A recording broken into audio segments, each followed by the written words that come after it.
Welcome back. You're still watching tonight, and we'll get to the conversation of the state of the economy with the panelists shortly from now. But first, nearly 9 years into the implementation of the competency-based education in Kenyan schools, several learning institutions continue to report deficiencies in access to quality education.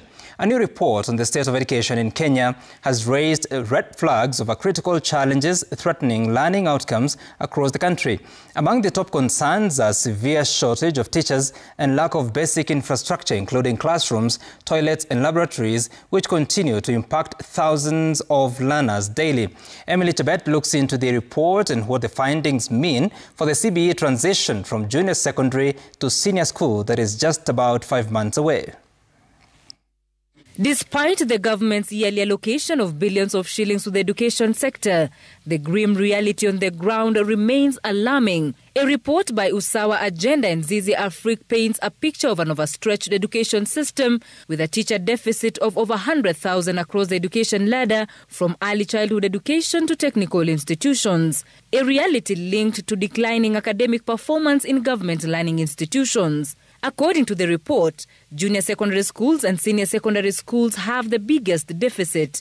Only 18,378 junior school teachers have been posted against an optimal staffing level of 83,899. 24,569 secondary school teachers have been posted against the required 188,378. Technical training colleges faces a shortage of 672 teachers. Important to note, primary schools are overstaffed by 18,194 teachers, according to the report. With only a few months to go before grade 9 learners transition to senior schools, the report shows that 1,600 schools lack laboratories, a critical component of the competency-based curriculum. At national level, we only have 33.9% of the schools currently offering computer studies. That means these are the schools ready to offer the new curriculum that requires now computer studies as a compulsory learning area. Apart from laboratories and shortage of classrooms, the report highlights a worrying trend. More than twice the recommended number of learners are being forced to share a single toilet. The national average stands at 66 boys and 62 girls per toilet, way above the Ministry of Education's recommendation ratio of 30 boys and 25 girls per toilet. During break time, all these kids want to use the toilet and come back to class. And you have 66 of them trying to use one toilet. It means either some will not get time to get to the toilet during the break, or they will come back to class later than the break time allows. And those have consequences.